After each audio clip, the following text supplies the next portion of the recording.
Q Developers Comedy Super. ഏവർക്കും സ്വാഗതം. ഇത് comedy super night 2 powered by confident group. പൈസ പൈസ പൈസ പൈസ പൈസ പൈസ ചന്തമുള്ള ജീവിതം ഈ കയ്യിൽ വേണം കോടികൾ കണ്ണും നട്ട് നോക്കിടും ഈ ലോകം കയ്യിൽ വന്നിടാൻ പൈസ പൈസ വേണം പൈസ പൈസ കൈസ കൈസ ബോലോ കൈസ കൈസ. നമസ്കാരം സാർ. എന്താ ഞാൻ മനോഹരൻ ഒരു ലോണിന്റെ കാര്യത്തിന് വേണ്ടി വന്നു. എൻക്വയറി ചോദിക്കും. ഓ അവിടെ ആ നമസ്കാരം സാർ. നമസ്കാരം. ഞാൻ മനോഹരൻ. അതിനെ ഞാൻ മറ്റേ ലോണിന്റെ കാര്യത്തിന് വേണ്ടി വന്നു. ലോണിന്റെ സെക്ഷൻ അവിടെ വന്നിട്ടില്ല. വന്നിട്ടില്ല? ആ. എപ്പോ വരും? അതൊന്നും പറയാൻ പറ്റത്തില്ല. വന്നെന്ന് പറയാം. ആണോ?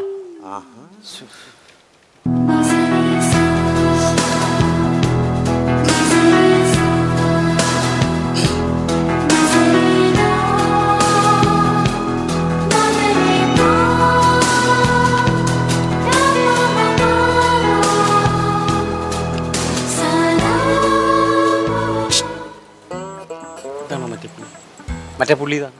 എൻക്വയറി ചോദിക്കേ.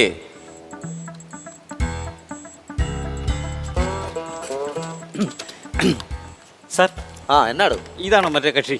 മറ്റേ കക്ഷി? മറ്റേ തരുമെന്ന് പറഞ്ഞു. എന്തോ പൈസ ലോൺ? ലോണിന്റെ സെക്ഷൻ അത് അവിടെ ചെന്ന് വരും. ആണോ?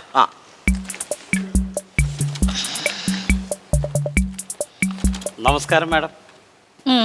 ഞാൻ മനോഹരൻ. എന്നാ മറ്റേ ലോണിന്റെ കാര്യത്തിന് വേണ്ടി വന്ന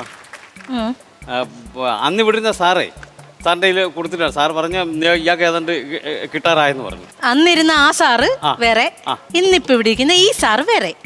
ഓക്കെ. അതെ അതെ. അല്ല അന്നിരുന്ന സാറിന്റെ കയ്യിൽ ഞാൻ ഈ സാധനങ്ങളെല്ലാം കൊടുത്തിരുന്നു. എന്നാ പിന്നെ അന്ന് പോയിരുന്ന സാറിനോട് പോയി ചോദിക്കണോ?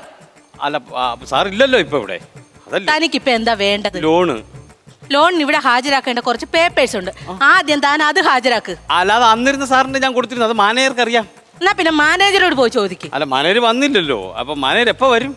അത് എന്നോടാണോ ചോദിക്കണത്? അങ്ങനെ പെണ്ണുമ്പിള്ളോട് പോയി ചോദിക്കണോ? എന്തൊരു കഷ്ടാണെന്ന് പറ. മാനേജർ ഭാര്യയുടെ എന്തോന്ന് വേണ്ട സാറേ. എന്നാട് മാനേജർ ഭാര്യയുടെ നമ്പർ എന്ന് പറയൂ. 97 44 47 78 78. 97 44 47 78 78. 78. എന്തിനാ? കിട്ടുമോന്നറിയാൻ. എന്തുവാ? മാനേജരെ. എടോ മാനേരെ കിട്ടണമെങ്കിൽ മാനേരുടെ മൊബൈലിൽ വിളിക്കേ. അയ്യോ അപ്പൊ മാനേജർ നമ്പർ എന്ന് പറഞ്ഞു. അതൊന്നും എനിക്കറിയത്തില്ല. അറിയത്തില്ലേ? എനിക്കറിയത്തില്ല. അവിടെ പെണ്ണുപിള്ളകളെ അറിയാം. ഇത് വലിയ ശല്യമല്ലേ. ഇപ്പൊ ഒരു കാര്യം ചെയ്യും. മാനേജരെ ഒന്ന് കിട്ടാൻ എന്താ മാർഗം? മാനേയുടെ ഓഫീസിലെ നമ്പർ തരാം. അത് മതിയോ? മതി. 0471 0471 267 267 19 12. 19 12. Thank you sir. താണ്ട് കിടന്നടിക്കും. വലിയ ശല്യമാണല്ലോ ഇത്. ഹലോ നമസ്കാരം. ഞാൻ താങ്കളെ സഹായിക്കാൻ വേണ്ടി സുധാകരൻ, പറഞ്ഞുകൊള്ളൂ. സാറേ പിന്നെ ബാങ്ക് മാനേജരല്ലേ? മാനേജർ എത്തിയിട്ടില്ലല്ലോ സാർ. എപ്പോ വരും സാറേ? അത് താങ്കൾ കുറച്ച് സമയം കൂടി കഴിഞ്ഞ് വിളിക്കൂ. ഞാൻ അപ്പോൾ സഹായിക്കാം. Thank you. അല്ലാതെ ഞാൻ ശുഭദിനം. സാറേ ഈ മാനേജർ കോപ്പം വരാത്ത കൊണ്ട് ബാക്കിയുള്ളവർ എവിടെ കിടന്ന് ഓടുന്നത്? ഞാനിപ്പോ എന്നാ ചെയ്യാനാന്ന് പറ.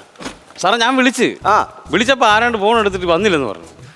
അതാ പറഞ്ഞ ഇപ്പോഴും ഇവിടെ ഏതാണ്ട് കിഴങ്ങൻ വിളിച്ചിട്ട് ചോദിക്കാം മാനേജർ വന്നിട്ടുണ്ട് വിദ്യൊന്ന്. ഞാൻ മാനേജരെ നിർമ്മിച്ചു തരാൻ പറ്റുമോ?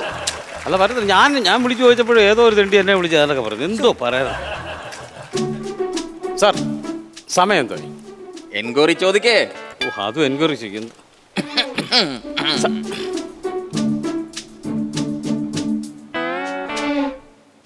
അല്ല പിന്നെ ചെല്ലപ്പിള്ള സാറിന്റെ മോനല്ലേ? എൻക്വയറി ചോദിക്കേ. അത് പറഞ്ഞുകൂടെ? സാറിന്റെ മോനാണോ ഇത്? എന്റെ മോൻ. ചെല്ലപ്പിള്ള സാറിന്റെ മോനാണോ ഇത്? ചെല്ലപ്പിള്ള സാറിന്റെ മോനാ. അത് ശരി. സമയം എന്തോ? എന്റെ പൊന്നു കൂട്ടുകാരാ, അതാണ്ട് ആ ക്ലോക്ക് ഇരിക്കുന്ന കണ്ടില്ലയോ? അങ്ങോട്ട് നോക്കിയാ പോലെ. അതിനും ഇങ്ങോട്ട് വരണോ? 11:30. 2 സൂചി ഒന്നേ ഇരിക്കുന്ന അതൊക്കെ അങ്ങനെയൊക്കെ ഇരിക്കും. അല്ല ഇവിടെ നേരത്തെ ഇരുന്ന സാർ എന്തിയെ? പുള്ളിയെ സ്ഥലം മാറ്റി. അതിനകത്തിന് കൈക്കൂലി. സാർ ചുമ്മാ കള്ളം പറയരുത്. ആ സാറ് കൈക്കൂലി ഒന്നും മേടിക്കത്തൊന്നുമില്ല. സാറേ ഇവിടെ കൈക്കൂലി മേടിക്കാത്തായിട്ടുള്ളായിരുന്നു. അതുകൊണ്ട് പുള്ളി അങ്ങനെ ഞങ്ങൾ സ്ഥലം മാറ്റി. പുള്ളി മാത്രം അങ്ങനെ എടുക്കാനാകല്ലോ. എവിടോട്ടാ? എറണാകുളത്തോട്ട്. ഇനി പുള്ളി കൈക്കൂലി മേടിച്ചോളൂ. അതെന്നാ? എറണാകുളം പോലൊരു സിറ്റിയിലെ ഒരു ഉദ്യോഗസ്ഥന് ശമ്പളം മാത്രം കൊണ്ട് ജീവിക്കാൻ പറ്റത്തില്ല. കിമ്പളം മേടിച്ചിരിക്കും. അത് എറണാകുളത്തുള്ളവര്. അതിന് ഈ തിരുവനന്തപുരത്തുള്ളവർ കൈക്കൂലി മേടിക്കുന്ന എന്തിനാ? തിരുവനന്തപുരത്തുള്ള ഏതെങ്കിലും ഒരു ബാങ്ക് ഉദ്യോഗസ്ഥനോ സർക്കാർ ഉദ്യോഗസ്ഥനോ ആ. കൈക്കൂലി മേടിക്കാത്തതായിട്ടുണ്ടെന്നുണ്ടെങ്കിൽ താൻ പറഞ്ഞതാ പറഞ്ഞു തരും. പറഞ്ഞു തന്നാ അവനെ ഞങ്ങൾ സ്ഥലം മാറ്റും. ഏ അവൻ മാത്രം അങ്ങനെ മിടുക്കനായ പോടല്ലോ. Hello, good morning sir. Good morning sir. Morning. Good morning sir. Good morning. ആരാന്നാ പറഞ്ഞേ? ഞാൻ മനോഹരൻ. ഞാനിപ്പോൾ ഓഫീസിലെത്തിയതേ ഉള്ളൂ. ഞാൻ 10 മണി മുമ്പേ വന്നു. പുള്ളി വരുമ്പോൾ എന്ത് ചെയ്യണം? ലോൺ തരാൻ പറയണം. ഓക്കെ, ലോൺ ശരിയാക്കി ഞാൻ വിളിക്കാവേ. എന്താണോ എനിക്കെന്താ വേണ്ടേ? അല്ല സാറിന് എന്നെ മനസ്സിലായില്ലേ? ഇല്ല അവൾ നേരത്തെ ഭയങ്കര കമ്പനിയായിരുന്നു. ഇല്ല. ആ പോടുന്നു. 10-11 മണിയൊക്കെ ആകുമ്പോഴാണ് എല്ലാവരും ഓഫീസിൽ കയറി വരുന്നത്. ഇത് എന്തൊരു മനുഷ്യനായത്. നിങ്ങൾ മാറിയില്ലേ കേട്ടോ? പോ ക്യാബിനിലോട്ട് പോ. എന്തൊരു മനുഷ്യനായി. Sorry sir. ഒരു മാനേരോട് ഇങ്ങനെയൊക്കെയാണോ പെരുമാറുന്നത്? എന്തോ പണിയാ താൻ കാണിക്കുന്നത്? മനോഹരം വന്നേക്കും. ഇത് വലിയ കുരിശായി മാറി. ആരാടാ കുരിശ്? അയ്യോ. ആരാണ് കുരിശെന്ന്? ഞാനോ? ഞാൻ കുരിശ്. നിങ്ങൾക്ക് കുരിശായി ഞാൻ. ഓ, എന്ത് ചെയ്യാൻ? ആരാ സാറേ ഇയാള്? അയ്യോ,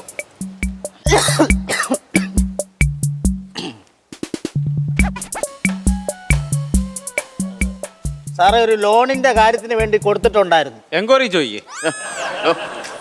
ഞാൻ പറഞ്ഞോളാം. പറഞ്ഞോ. ഒരു ലോണിന്റെ കാര്യത്തിന് വേണ്ടി കൊടുത്തിട്ടുണ്ടായിരുന്നേ. എന്തോ ആയെന്നറിയാൻ വന്നതാ. എൻക്വയറി ചോദിക്കേ. എൻക്വയറി ചോദിക്കേ.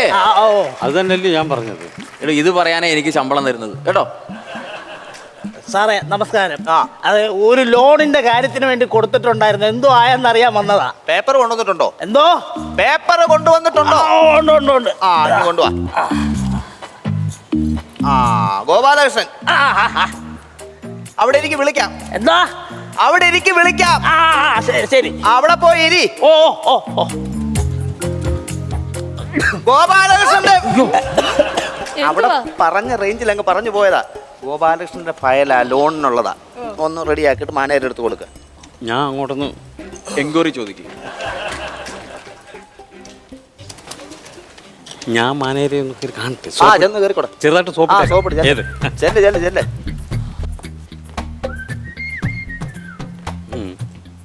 മാറി നിൽക്കണം അങ്ങോട്ട്.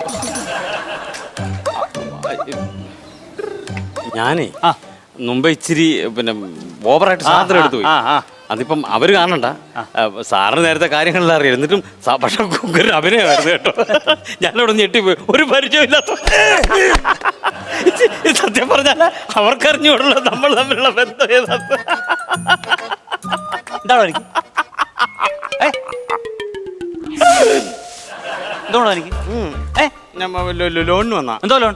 പിന്നെ മോളുടെ കല്യാണമാണ്. അയ്യോ, കല്യാണം വിളിക്കാൻ വന്നതാണോ? അല്ലല്ല, പിന്നെ ലോണ് അപേക്ഷിച്ചിരുന്നു. അതാ ലോൺ സെക്ഷനിൽ അന്വേഷിച്ചാൽ മതി. ചെല്ല്. അയ്യോ, അവിടോ? അതൊരു പൂ തന്നെയാ സാറേ. ഒരു പൂ തന്നെയാണ്. നല്ല ഇതുപോലെ ഒരു പൂ തന്നെയാണ്. നല്ല സ്ത്രീ. അതാണ് ഉദ്ദേശിച്ചത്. അതുകൊണ്ടാണ്. അപ്പൊ എന്റെ മോടെ കല്യാണത്തിന്റെ ലോണൊന്ന് റെഡിയാക്കി തരണം. എത്രയും പെട്ടെന്ന്. ഇതിന് കുറച്ച് ഫോർമാലിറ്റീസ് ഒക്കെ ഉണ്ട്. താൻ ഒരു കാര്യം ചെയ്യും. അതിന് വേണ്ടുന്ന ഡോക്യുമെന്റ്സ് ആ ലോൺ സെക്ഷനിൽ ഏൽപ്പിച്ചിട്ട് ഒരു 2 മാസം കഴിഞ്ഞൊന്ന് വന്ന് നോക്കുക. അപ്പൊ പറയാം ഇത് എപ്പോ കിട്ടുമെന്ന്. 2 മാസം കഴിഞ്ഞു. അടുത്ത മാസം 15-ാം തീയതി എന്റെ മോടെ കല്യാണമാണ്. ഡേറ്റ് മാറ്റി വെക്കേ. ഞങ്ങളോട് ചോദിക്കാതെ കല്യാണത്തിന്റെ ഡേറ്റ് നിശ്ചയിക്കാൻ തന്നോട് ആരാണ് പറഞ്ഞത്? അല്ല സാറേ, എന്റെ മോടെ അച്ഛൻ ഞാനാണെന്നാ അവിടെ അമ്മ പറഞ്ഞത്. താനത്തെ കളിയാക്കാണോടോ? അല്ലല്ല. ഇറങ്ങിപ്പോ. അല്ല സാർ, അങ്ങനെ പറയരുത്. പെട്ടെന്ന് ലോൺ കിട്ടാൻ കല്യാണം കൊച്ചിട്ട് ലോൺ ശരിയാക്കാം. ഒരു കാര്യം ചെയ്യും. അവിടെ ആ എൻക്വയറി ചെന്നിട്ട് പെട്ടെന്ന് ലോൺ കിട്ടാനുള്ള മാർഗം എന്താന്ന് ചോദിച്ചാൽ മതി. പെട്ടെന്ന് ലോൺ കിട്ടാനുള്ള മാർഗം എന്താന്ന് ചോദിച്ചാൽ മതി. പറഞ്ഞു. പെട്ടെന്ന് ലോൺ കിട്ടാൻ എന്താണ് പെട്ടെന്ന് ലോൺ കിട്ടാനുള്ള മാർഗം അല്ലേ? എത്ര രൂപ വേണം? 5 ലക്ഷം. നാളെ കിട്ടിയാലോ? ഇന്ന് കിട്ടിയ അത്ര ഉപകാരം. ഒരു കാര്യം ചെയ്, ഒരു 50,000 രൂപ മുടക്കണം. എന്നാത്തിന്? എനിക്ക് 5,000 മതി. പിന്നെ മാഡത്തിന് ഒരു 10,000. അയ്യോ, ആ ജീവി ചിരിച്ച്. ഇല്ലാന്നല്ലോ ഈ സെക്ഷനൊക്കെ കയറി ചെയ്യുന്നേ. മനോഹരൻ അല്ലേ? അതെ, ഞാൻ ശ്രദ്ധിച്ചായിരുന്നു. പിന്നെ ക്യാഷറിന് 10,000. 10,000 മതി. അയ്യോ, താണ്ട വേറെ ഡയലോഗ് ഒക്കെ പറയുന്നു. ഇതൊക്കെ അറിയായിരുന്നോ? എൻക്വയറി ചോദിക്കേ. പുള്ളി അതിന്റെ ക്യാഷിന്റെ ഒക്കെ പരിപാടി അങ്ങനെ എല്ലാം കൂടെ ചെയ്യുവാണെന്ന് 10, 5, 25,000 അല്ലേ ആയുള്ളൂ. ബാക്കി മാനേജർ ഒപ്പിട്ട് തരണ്ടേ? മാനേജർക്ക് 25,000 കൊടുക്കണ്ടേ? എന്നാ ഇങ്ങനത്തെ പണി കാണിക്കുന്നത്? ലോൺ പെട്ടെന്ന് റെഡിയാകും. മാനേജർക്ക് 25,000. ആ, ഞാൻ വിജിലൻസിൽ അങ്ങ് അറിയിച്ചാ. വിജിലൻസിൽ പോയി പറയല്ലേ? വിജിലൻസിൽ പോയി പറയല്ലേ? വിജിലൻസിൽ പോയി പറഞ്ഞാൽ ഒരു 15,000 രൂപ അവർക്കും കൈക്കൂലി കൊടുക്കേണ്ടി വരും കേട്ടോ. എന്നാ ഞാൻ പോലീസ് കയറി. പോലീസിൽ പോയാൽ അവിടെ 5,000 രൂപ കൈക്കൂലി. അത് ശരി. അപ്പൊ കൂട്ടുകൃഷിയായി. എവിടെ ആയാലും കൈക്കൂലി കൊടുക്കണം. ബാങ്ക്, പിന്നെ പോലീസ്, വിജിലൻസ് എല്ലാം കൂടെ കൂട്ടുകൃഷിയായി. അപ്പൊ കാണിച്ചു തരാം. ഞാൻ കറക്റ്റിനുള്ള രേഖകൾ ഒന്നുകൂടെ കൊണ്ടുവന്നിട്ട് ഒരു ഇന്ത്യൻ പൗരൻ എന്നുള്ള നിലയിൽ അർഹമായ രീതിയിൽ ലോൺ എടുക്കാൻ പറ്റുമെന്ന് ഞാനൊന്ന് നോക്കാം. 5 പൈസ തരത്തില്ല. കൊടുക്കണ്ട. നമസ്കാരം. നമസ്കാരം. ലോണിന്റെ എല്ലാം പറഞ്ഞല്ലോ അല്ലേ? അപ്പൊ എങ്ങനെ 50,000 രൂപ തന്ന് 5 പൈസ തരത്തില്ലേ? അപ്പൊ ലോൺ വേണ്ടേ? വേണം. അപ്പോൾ 50,000 രൂപ തന്നു കഴിഞ്ഞാൽ ലോൺ പെട്ടെന്ന് ശരിയായി കിട്ടും. അങ്ങനെ വേണ്ട. ഞാൻ സാർ ഏതൊക്കെ രേഖകളാണ് വേണ്ടതെന്ന് പറഞ്ഞ് ഞാനത് കൊണ്ടുവരാം. എന്താ പേരെന്താ? എൻ്റെ പേര് മനോഹർ. എത്ര ലക്ഷം രൂപ വേണ്ടത്? 5 ലക്ഷം രൂപ. 5 ലക്ഷം രൂപ. 5 ലക്ഷം രൂപയ്ക്ക് മിനിമം 7 ലക്ഷം രൂപയെങ്കിലും മതിപ്പ് വിലയുള്ള വസ്തുവിന്റെ പ്രമാണം, അതിന്റെ മുന്നാധാരം, പിന്നാധാരം, തന്റെ തിരിച്ചറിയൽ കാർഡിലുള്ളത് താൻ തന്നെയാണെന്ന് തെളിയിക്കുന്ന വില്ലേജ് ഓഫീസറുടെ സാക്ഷ്യപത്രം, തന്റെ ജനന സർട്ടിഫിക്കറ്റ്, താൻ മരിച്ചിട്ടില്ല എന്ന് തെളിയിക്കുന്ന ഡോക്ടറുടെ മെഡിക്കൽ സർട്ടിഫിക്കറ്റ്. ഒരു 5 ലക്ഷം രൂപ ലോൺ എടുക്കാൻ ഇത്രയൊക്കെ സാധനം വേണോ? 50,000 തരാവോ? 5 പൈസ തരത്തില്ല. അങ്ങനെയാണെങ്കിൽ താങ്കളുടെ അച്ഛന്റെ മകനാണ് എന്നുള്ളതിന് അമ്മയുടെ സമ്മതപത്രം, അച്ഛന്റെയും അമ്മയുടെയും വിവാഹ ക്ഷണക്കത്ത്, ആ വിവാഹം നടന്ന ഓഡിറ്റോറിയത്തിലെ മാനേജരോട്. ഹലോ എന്നാ പറ്റി? നെഞ്ചിനൊരു വേദന. 50,000 കൊടുത്താൽ ഈ വേദന വരുമായിരുന്നോ? ഗോപാലകൃഷ്ണൻ. ഗോപാലകൃഷ്ണൻ വിളിക്കുന്നു. ഇവിടെ ഒരു ഒപ്പിട്ടെ. നിങ്ങളുടെ ലോണ് പാസ്സായിട്ടുണ്ട്. ക്യാഷറെ കാണിച്ച് ക്യാഷ് വാങ്ങിച്ചോളൂ. വലിയ ഉപകാരം സാറേ. ചുടിച്ചോണ്ടോണം.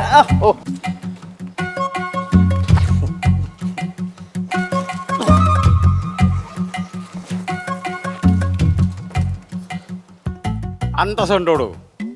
നാണം ഉണ്ടോടൂ തനിക്ക്? ഇത്രയും പ്രായമായില്ലയോ? തനിക്ക് നാണമില്ലോടൂ കൈക്കൂലി കൊടുത്തിട്ട് പൈസ മേടിക്കാൻ? ഒന്നെടുക്കാൻ നടക്കുന്നത് കൈക്കൂലി കൊടുത്തിട്ട്. അനാവശ്യം പറയരുത്. എന്താന്ന്? എടോ, എന്റെ 18ാമത്തെ വയസ്സിൽ ഞാൻ അപേക്ഷിച്ചിരുന്ന എന്റെ വിദ്യാഭ്യാസ ലോണാ ഇപ്പൊ 78ാമത്തെ വയസ്സിൽ എനിക്ക് കിട്ടിയത് കേട്ടോ. ഇല്ല, അപ്പൊ എന്റെ മോടെ കല്യാണത്തിന്റെ ലോണ് അത് തനിക്ക് കിട്ടും. തന്റെ മകളുടെ കല്യാണത്തിനല്ല, തന്റെ മകളുടെ കല്യാണത്തിന് കിട്ടിയാലായി. ഇല്ലയോ സാറേ? എൻക്വയറി ചോദിക്കേ. സാധാരണക്കാരനിൽ നിന്നും അസാധാരണ അഭിനയകരുത്തുമായി വെള്ളിത്തിരയിലെത്തിയ താരമാണ് കോമഡി സൂപ്പർ നൈറ്റ് 2-ൽ ഇന്നത്തെ അതിഥി. ഏറെ സ്നേഹത്തോടെയും ബഹുമാനത്തോടെയും നമുക്ക് സ്വാഗതം ചെയ്യാം മണികണ്ഠൻ.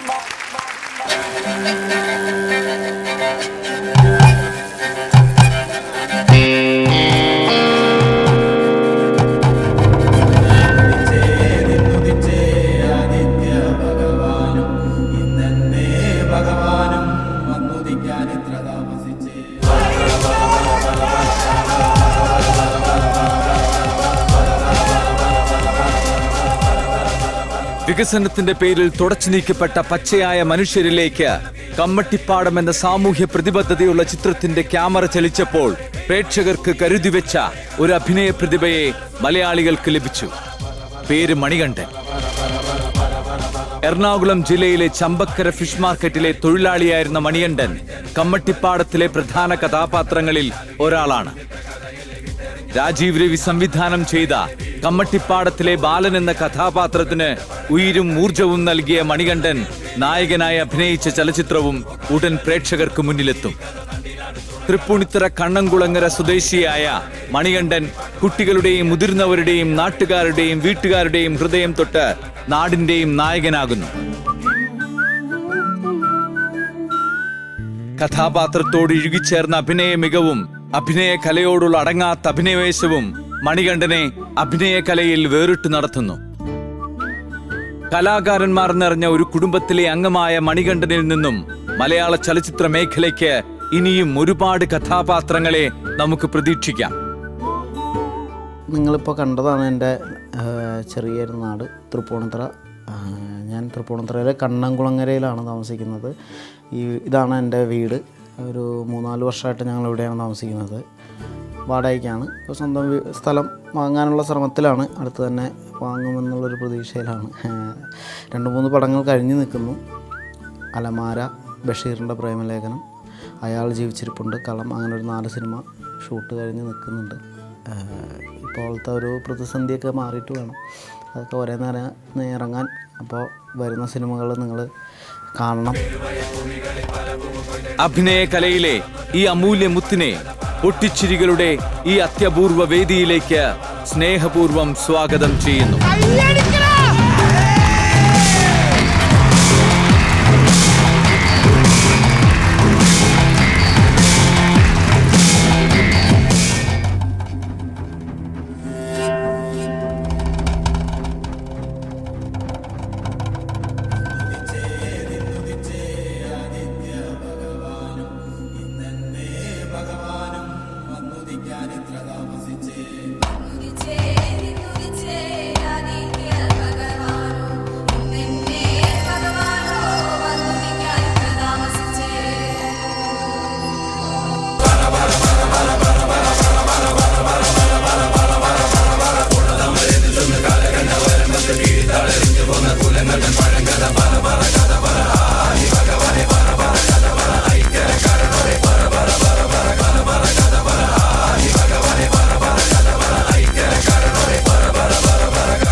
നമസ്കാരം.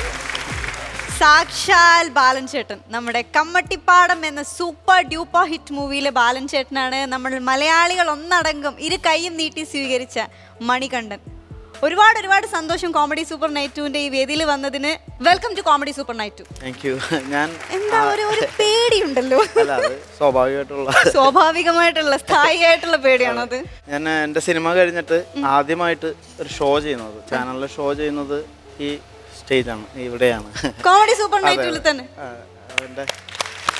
എൻ്റെ ഒരു കുടുംബ ചാനൽ പോലെയുള്ള ഒരു ഫീൽ ഉണ്ട്. എന്നാൽ പോലും എനിക്ക് ചെറിയ വിറവിലും എന്തായാലും ഇവിടെ സിനിമ റിലീസ് ആവുന്നതിന് മുന്നേ ആണ് വന്നത്. പക്ഷെ ഇത്രയും ഒരു സ്റ്റാർ ആയിട്ട് വീണ്ടും വരികയാണ്. എന്താ തോന്നണേ? ഭാഗ്യമാണ്. ഒറ്റ വാക്കിൽ ഉത്തരം പറയാം. ഞാൻ ഒറ്റ വാക്കിൽ ഉത്തരം പറയാൻ സമ്മതിക്കൂല. അത് തന്നെ, വേറെ ഒന്നും പറയാനില്ല. ദൈവാനുഗ്രഹം, എല്ലാവരുടെയും സപ്പോർട്ട്, ഗുരുക്കന്മാരുടെ അനുഗ്രഹം. ഒരുപാട് ബുദ്ധിമുട്ടുകളൊക്കെ അനുഭവിച്ചിട്ടാണ് ഇന്ന് ഈ നിലയിൽ എത്തി നിൽക്കുന്നത്. ഞാൻ മാത്രമല്ല, എല്ലാ ആർട്ടിസ്റ്റുകളും, അല്ലെങ്കിൽ ആർട്ടിസ്റ്റ് എന്നല്ല, എവിടെ ഏത് ഉന്നതിയിലെത്തിയ ആളാണെങ്കിലും അതിൻ്റെ പുറകിൽ ഒരു വലിയ കഥയുണ്ടാവും. അതേപോലെ ഒരു ചെറിയ കഥ എനിക്കും ഉണ്ട്. ഞാൻ കുഞ്ഞിലെ മുതൽ കല എന്ന് പറയുന്ന അതിൻ്റെ പുറകെ, കലയോടുള്ള സ്നേഹം കൊണ്ട് കലാകാരനായി സിനിമയിലെത്താൻ ഒരുപാട് വഴികൾ സഞ്ചരിച്ച്, ഒരുപാട് നാടകങ്ങൾ ചെയ്ത്, മിമിക്രി വേദികളിൽ കയറി, 3 തമിഴ് ചിത്രങ്ങളിൽ ചെയ്തു. അതെ, അത് കഴിഞ്ഞിട്ടാണ് മലയാളത്തിൽ എനിക്ക് കിട്ടിയത്. അതായത് എൻ്റെ ശ്രമങ്ങളൊക്കെ ഏതാണ്ട് അവസാനിക്കാറായി. ഇനി നടക്കില്ല എന്നുള്ളൊരു അങ്ങനെ എല്ലാം പൊളിഞ്ഞ് വന്ന് ഒറ്റ തവണയും കൂടി നോക്കാം, കുറച്ച് നാളും കൂടി നോക്കാം, നോക്കിയിട്ട് നമുക്കൊരു തീരുമാനത്തിലേക്ക് എത്താമെന്ന് നിൽക്കുമ്പോഴാണ് ദൈവം എനിക്ക് കമ്മട്ടിപ്പാടം കൊണ്ട് തന്നത്. ഞാൻ കേട്ടിട്ടുണ്ട് ഈ ബാലൻ ചേട്ടൻ ചെറുപ്പത്തിലെ നല്ല മിമിക്രി ആർട്ടിസ്റ്റ് ആയിരുന്നു. അതെ, ഞാൻ ഈ ചെറിയ പ്രായം തൊട്ട് സിനിമകൾ കാണും. സിനിമകൾ കാണാൻ എനിക്ക് നടന്മാരോടുള്ള ആരാധന ഭയങ്കരമായിരുന്നു. അങ്ങനെയാണ് മിമിക്രി ചെയ്യാൻ ശ്രമിച്ചുകൊണ്ടിരുന്നത്. Suresh Gopi sir, Kamal Haasan sir. നാട്ടിലത്തെ ഒരു പ്രധാന പയ്യൻ. ഞാൻ പ്രധാന പയ്യനായിരുന്നു, പ്രധാന മിമിക്രി പയ്യനായിരുന്നു. മിമിക്രി പയ്യനായിരുന്നു. സ്റ്റേജുകളിൽ കയറി കഴിഞ്ഞാൽ കയ്യടി മാത്രമല്ല, പുറകിൽ ആളുകൾ വന്ന് എനിക്ക് ഉമ്മ തരികയും നോട്ടുമാല തരികയും. അപ്പം ഞാൻ കുറേശ്ശെ ജാടയായി തുടങ്ങിയായിരുന്നു ചെറുപ്പത്തിൽ. കാരണം റോട്ടിലേക്ക് ഇറങ്ങി കഴിഞ്ഞാൽ എനിക്ക് 2 കൈയും ഇങ്ങനെ കാണിച്ചുകൊണ്ട് നടക്കാൻ പറ്റും. MLA ആയിരുന്നു നമ്മൾ. ഞാൻ വളരെ ചെറുപ്പത്തിൽ തന്നെ ക്യാമറയുടെ മുമ്പിൽ വന്ന ആളാണ്. അത് ആദ്യം എങ്ങനെയായിരുന്നു? അത് മധുമോഹൻ സാറിന്റെ കാഴ്ചകൾ എന്ന് പറയുന്ന ഒരു സീരിയൽ. അത് ഞാൻ വേറെ ഒന്നും പറഞ്ഞിട്ടില്ല, ഇപ്പോഴാണ് ഞാൻ പറയാൻ എനിക്കൊരു അവസരം കിട്ടിയത്. കാരണം ഈ ഇന്റർവ്യൂസിനൊക്കെ പോകുമ്പോൾ ഭയങ്കര ടെൻഷനായിട്ട് പറയേണ്ട കാര്യമൊക്കെ മറന്നു, എന്നിട്ട് വേറെ എന്തൊക്കെയോ പറഞ്ഞിട്ട് ഒരു ടെൻഷനും ആവശ്യമില്ല കേട്ടോ. അപ്പോൾ ടെൻഷൻ ഫ്രീ സ്റ്റേജ് ആണിത്. സാറിന്റെ സീരിയലിൽ, കാഴ്ചകൾ സീരിയലിലാണ് ആദ്യമായിട്ട് ചെയ്യണം. ഈ മണികണ്ഠൻ ചേട്ടൻ ഞങ്ങൾക്ക് വേണ്ടി കമലഹാസൻ സാറിനെ ഒന്ന് അന്ന് വെറുതെ ചെയ്തു, സീരിയസ് ആയിട്ട് ചെയ്യാലോ, ചെയ്തു നോക്കാം. സാരല്ല, അത് കുറെ വർഷം മുന്നേ ചെയ്തതല്ലേ. டாக்டர், நான் ரொம்ப குட்டியாக இருக்கும்போது நானும் என் அம்மாவும் விளையாடிட்டு இருக்கும்போது திடீர்னு இரும்பு சட்டி போட்ட போலீஸ்காரங்க வந்து எங்கள் அம்மாவை சுட்டு சுட்டு தள்ளி விட்டாருங்க. அன்று முதல் இன்று வரை எனக்கு எல்லாமே பயம். யானை பயம், பூனை பயம், சேனை பயம், தண்ணி பயம், பேசுறது பயம், பார்க்கறது பயம், சிரிக்கிறது பயம். டாக்டர் വരെ സൗണ്ട് ഒന്നും ശരിയായിട്ടില്ലെന്ന് എനിക്കറിയാം. സൗണ്ട് നന്നായിട്ടുണ്ട്. സാധാരണ ഒരു വോയിസ് ഇമിറ്റേറ്റ് ചെയ്യുമ്പോൾ ആ വോയിസ് മാത്രമാണ് പുറത്തേക്ക് വരുന്നത്. മണികണ്ഠൻ ചേട്ടന്റെ മുഖത്ത് ആ എല്ലാ ഭാവങ്ങളും ഉണ്ടായിരുന്നു. എല്ലാം കലയാണ്, എല്ലാത്തിനും അതിൻ്റെതായ മഹത്വമുണ്ട്. ഞാൻ മിമിക്രിയിൽ നിന്നും വന്നെങ്കിലും ഞാൻ ഏറ്റവും കൂടുതൽ എൻ്റെ ജീവനായി മാറിയിരിക്കുന്നത് നാടകമാണ്. ഇപ്പോൾ മിമിക്രി ജീവനല്ല എന്നല്ല, മിമിക്രിയാണ് നമ്മളെ ആദ്യം ഒരു കലയുടെ ഒരു ചെറിയ സാധനം ഇട്ട് തന്ന മിമിക്രി തന്നെയാണ്. മിമിക്രിയെ ഞാൻ ഒരിക്കലും തള്ളി പറയില്ല. ഇത് അമ്മയും അച്ഛനും പോലെയാണ് എനിക്ക്, രണ്ടുപേരെയും നോക്കണം. അതെ. ഈ നാടകങ്ങളെല്ലാം അമേച്വർ ആയിരുന്നു. അമേച്വർ നാടകങ്ങൾ, പ്രൊഫഷണൽ നാടകങ്ങൾ, നാടകത്തിന്റെ എല്ലാ മേഖലയിലും. അപ്പൊ ഈ തെരുവ് നാടകങ്ങൾ ചെയ്തിട്ടുണ്ട്, പിന്നെ പ്രൊഫഷണൽ നാടകം ചെയ്തിട്ടുണ്ട്. ഇതൊക്കെ ഈ തെരുവ് നാടകവും പ്രൊഫഷണൽ നാടകവും ഒക്കെ ചെയ്യുമ്പോൾ എന്തെങ്കിലും വ്യത്യാസങ്ങൾ, ഒരുപാട് വ്യത്യാസങ്ങളുണ്ടല്ലോ. മെഷർമെന്റ് ആണ് ഇപ്പൊ സിനിമയും നാടകവും തമ്മിലുള്ള ആ ഒരു കണക്ക്. അതായത് നമ്മള് ഇപ്പൊ ഇത്രയും അടുത്തിരിക്കുന്നവരോട് ഇങ്ങനെ പറഞ്ഞു, മൈക്ക് വെച്ച് പറയുമ്പോൾ ഇങ്ങനെ പറഞ്ഞാൽ അവർ കേൾക്കുന്നുണ്ട്, ആക്ഷൻസ് ഇത് മതി, ഇത് ഇനിയും പുറകെ ആണെങ്കിൽ നമ്മൾ കുറച്ചും കൂടി പറയണം, അവർക്ക് കേൾക്കാൻ വേണ്ടി നമ്മുടെ ആക്ഷനിൽ ഇങ്ങനത്തെ വ്യത്യാസം ഒന്ന് കാണിച്ചു തരുമോ? അല്ല, അത് വേണോ? അല്ല, ഇത്രേ ഉള്ളൂ ഞാൻ കാണിച്ചത്. എന്തെങ്കിലും ഒരു കുഞ്ഞു ഡയലോഗ് നാടകത്തിലെ, പ്രൊഫഷണൽ നാടകത്തിലെ ഡയലോഗ് വെറുതെ ഞാൻ പറഞ്ഞിട്ടുള്ളതല്ല, വേറൊരു ആർട്ടിസ്റ്റ് ആണ്.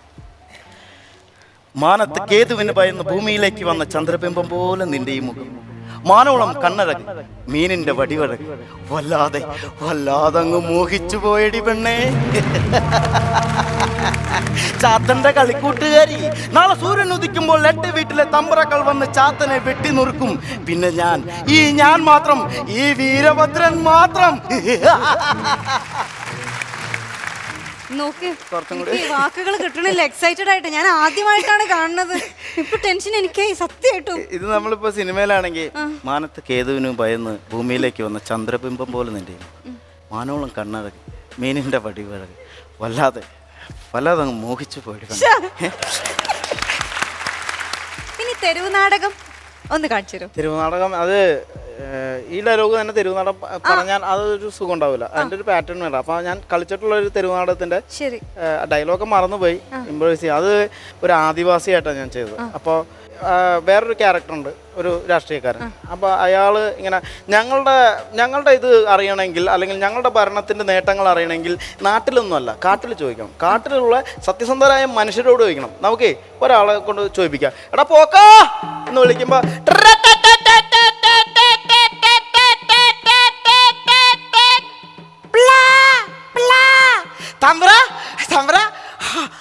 നിങ്ങൾ ചെയ്ത ഗുണങ്ങളാ എന്റെ തമ്പറ കേൾക്കണം. തമ്പറ നിങ്ങൾ ഞങ്ങളുടെ നാട്ടിൽ വന്നിട്ട് കാട് മുഴുവൻ വെട്ടി തെളിച്ചില്ല. തമ്പറ ഞങ്ങളെ പെണ്ണുങ്ങളെ, ഞങ്ങളുടെ ക്ലാസ്സിനെ നിങ്ങൾ കയറി പിടിച്ചില്ല. തമ്പറ ഇനി എന്തൊക്കെ കേൾക്കണം? തമ്പറ കേൾക്കണ, പറഞ്ഞു തരാം. തമ്പറ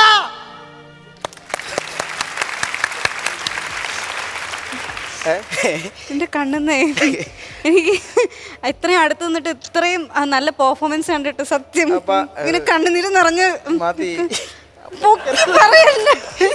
എനിക്ക് ആദ്യമായിട്ടാണ് ഇത്രയും അടുത്ത് നിന്നിട്ട് ഇത്രയും നല്ല പെർഫോമൻസ് ലൈവായിട്ട് കാണാൻ പറ്റിയത്. ഒരുപാട് സന്തോഷമുണ്ട്. ഈ സന്തോഷം ഇങ്ങനെ തന്നെ നിലനിൽക്കണം എന്ന് എനിക്ക് വലിയ ആഗ്രഹമുണ്ട്. അതുകൊണ്ട് കമ്മട്ടിപ്പാടത്തിൽ ബാലൻ ചേട്ടൻ വന്നിട്ട് മാർക്കറ്റിൽ വന്നിട്ട് ഉണ്ടാക്കുന്ന കുറെ സംഭവ വികാസങ്ങളുണ്ടല്ലോ, അതൊന്നും ഒരു ചെറിയ അത് ഞാൻ ഇപ്പൊ പോകുന്ന എല്ലാ സ്റ്റേജിലും ഇങ്ങനെ പറയിക്കും. അപ്പൊ അതെല്ലാ സ്റ്റേജും അതല്ല, നമ്മൾ കോമഡി സൂപ്പർ നൈറ്റ് വേദിയിൽ ഒന്ന് പ്ലീസ്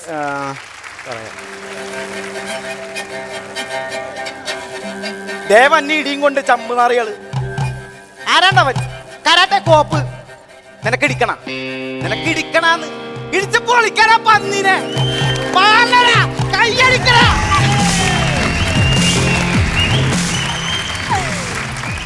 എന്തായാലും ഇത് കണ്ടുകൊണ്ടിരിക്കുന്ന പ്രിയപ്പെട്ട സംവിധായകരെ, ഇത്രയും നല്ലൊരു ആക്ടറിന് തീർച്ചയായും നിങ്ങളെല്ലാവരും വിളിക്കുമെന്ന് തന്നെയാണ് എൻ്റെ പ്രതീക്ഷ. ഈ മണികണ്ഠൻ ചേട്ടന് ഇനിയും ഒരുപാട് ഒരുപാട് നല്ല കഥാപാത്രങ്ങളിലൂടെ ഇനിയും കാണണമെന്ന് ആഗ്രഹം കൊണ്ട് പറയാണ്. Thank you.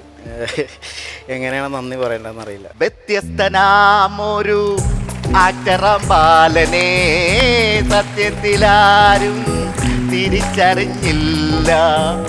കമ്മട്ടിപ്പാടത്തെ അഭിമാന താരം, മലയാള സിനിമയ്ക്ക് പുതിയ അവതാരം. ഇവനൊരു ബാലനൽ, ഇവനൊരു കാലൻ. എന്താ ചേട്ടാ ഇത്രയും നന്നായിട്ടൊക്കെ പാടി വന്ന് ലാസ്റ്റ് കാലെന്നൊക്കെ വിളിച്ച് വെറുതെ. അത് ലാസ്റ്റത്തെ വരി മാത്രം എനിക്ക് ചെറിയ പാട്ട് വന്നു. അത് ഈ ഫേസ് കൂടെ കണ്ടപ്പോഴത്തേക്കും പിന്നെ അത് കാലാനെ വന്നോളൂ എനിക്ക് വായിൽ. കാലനൊക്കെ വരാൻ കണ്ട സമയം ഞാൻ എന്നാണോ ഉദ്ദേശിച്ചത്? കാലെന്ന് എന്നാണോ ഉദ്ദേശിച്ചത്? എന്നെ കാലനാക്കരുത്. അയ്യോ അങ്ങനൊന്നും ഉണ്ടാവൂല. ഞാനേ ഒരു നിമിഷ കവിയാണ്. ഓ നിമിഷ കവിയാണ്. ഇപ്പൊ ഉണ്ടാക്കിയതാണോ ഇത്? ഇപ്പൊ പിന്നെ അത് ശരി. ആ മണിയെ കണ്ടിട്ട് ഞാൻ പാടിക്കൊണ്ട് വന്നത്. ഏതൊക്കെ നിമിഷത്തിലാണ്? ചില പ്രത്യേക നിമിഷങ്ങളിൽ ഞാൻ പാടും. വീട്ടിൽ കുളിക്കാൻ കയറാൻ നേരത്ത് ഞാൻ ഒച്ചത്തിൽ പാടും. അവസാനം അമ്മയും വീട്ടുകാരെല്ലാരും പറഞ്ഞു നിർത്തിക്കൊള്ളാൻ പറഞ്ഞു. ഞാൻ അന്നത്തോടെ നിർത്തി. എന്ത് പാട്ട് നിർത്തിയോ? പാട്ടല്ല, എന്റെ കുളി നിർത്തി. അത് ശരി. അത് വന്നപ്പോ മനസ്സിലായി. അതൊന്നും കുഴപ്പമില്ല. എന്തൊക്കെ പാട്ടുകളാണ് പാടാറുള്ളത്? ഞാൻ കൂടുതലും ഞാൻ ഒരു ഇന്നസെന്റ് ആയതുകൊണ്ട് ഇന്നസെന്റിന്റെ പാട്ടുകളെ ഞാൻ കൂടുതലും പാടും. അത് ശരി. ഞാനൊരു പാട്ട് പറഞ്ഞ പാടുവോ? പാടാം. അഴകാന നീനി വരും ടോണിക്കുട്ട. ആ പാട്ട് അതാണ് ഞാൻ ഫസ്റ്റ് അടിച്ചത്. അഴകാന നീലി വരും പോലെ ഓടി വരും എന്നാടി പോലെ വരും ടോണിക്കുട്ട. എന്റെ മോളെ കാക്ഷത്തിലാക്കല്ലേ വേലായുധ.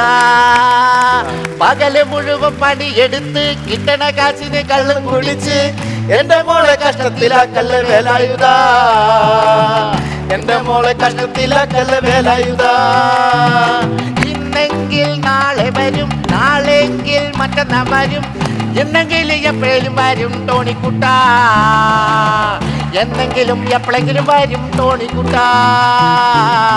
എന്നെങ്കിലും എപ്പോഴെങ്കിലും വരും ടോണിക്കുട്ട. വരും. എങ്ങനെയുണ്ട് എന്റെ പാട്ടെങ്ങനെ? അപ്പൊ ഞാൻ ഒരു കാര്യം ചോദിച്ചോട്ടെ. ഞാൻ ഇങ്ങോട്ട് വന്നപ്പോഴേ ഒന്ന് രണ്ട് പേര് എന്റെ അടുത്ത് ഇങ്ങനെ പറഞ്ഞു മണി നന്നായിട്ട് പാടൂന്ന് പറഞ്ഞു. ചെറുതായിട്ടൊക്കെ എന്തെങ്കിലും നാടൻ പാട്ടും ആണ്. ഇതുപോലെ നിമിഷ കവിയാവാൻ കഴിവുണ്ട്? നിമിഷ കവി ചെറുതായിട്ട് എന്തെങ്കിലും കാണാം. ഞാൻ ഒരു സംഭവം പെട്ടെന്ന് പറഞ്ഞു കഴിഞ്ഞാൽ ഏതൊരു ഒരു വസ്തുവിന്റെ പേര് പറഞ്ഞു കഴിഞ്ഞാൽ പെട്ടെന്ന് പാടാൻ പറ്റും. അയ്യോ വസ്തുവിന്റെ പേര് നോക്കാം. ആണോ? എല്ലാവർക്കും ഇഷ്ടമുള്ള ഒരു വസ്തുവിന്റെ പേര് പറയാം. ബോണ്ട. എനിക്കിട്ട് പണി തന്നതാണ്. പാടൂന്ന് പറഞ്ഞല്ല. പാട് പെട്ടെന്ന്. ഞാൻ പാടിയില്ലെങ്കിൽ നിങ്ങൾ പാടുമോ? വെല്ലുവിളിയാണോ? ആ പാടിയില്ലെങ്കിൽ ഞാൻ പാടാം. പാട്. ബോണ്ട ബോണ്ട ബോണ്ട. വേണ്ട വേണ്ട വേണ്ട ഈ ബോണ്ട വേണ്ട. വേണ്ട വേണ്ട വേണ്ട ഈ ബോണ്ട വേണ്ട. കൊണ്ട കൊണ്ട കൊണ്ട പൊറോട്ട കൊണ്ട, ചിക്കൻ കറിയും കൊണ്ട. കൊണ്ട കൊണ്ട കൊണ്ട പൊറോട്ട കൊണ്ട, ചിക്കൻ കറിയും കൊണ്ട. അടിപൊളി. അതുപോലെ വേറെ ഒരു ഇന്നസെന്റിന്റെ പാട്ടുണ്ടല്ലോ, കുണുക്കു പെൺമണിയേ നുണുക്കു വിദ്യകളാൽ മാടപ്രാവിനെ പോലെ കുറുക്കിലാക്കണം. ആ പാട്ട് പോലെ പണി പാളും. അല്ലല്ല, പള്ളിവാളും ഭദ്രവട്ടകവുമായി പണി തുടങ്ങാം. അങ്ങനെ അങ്ങനെ അങ്ങനെ കുണുക്കു പെൺമണിയേ ന്യൂനുക്കു വിദ്യകളാൽ മാടപ്രാപീഡ പോലെ കുരുക്കിലാക്കണം അങ്ങനെ കുണുക്കു പെൺമണിയേ ന്യൂനുക്കു വിദ്യകളാൽ മാടപ്രാപീഡ പോലെ കുരുക്കിലാക്കണം അങ്ങനെ തുടുത്ത പൂങ്കവിളി നാനുത്ത പൂഞ്ചിമിഴി മുത്താരം മൂകിലാരാ മുത്തമേകണം അങ്ങനെ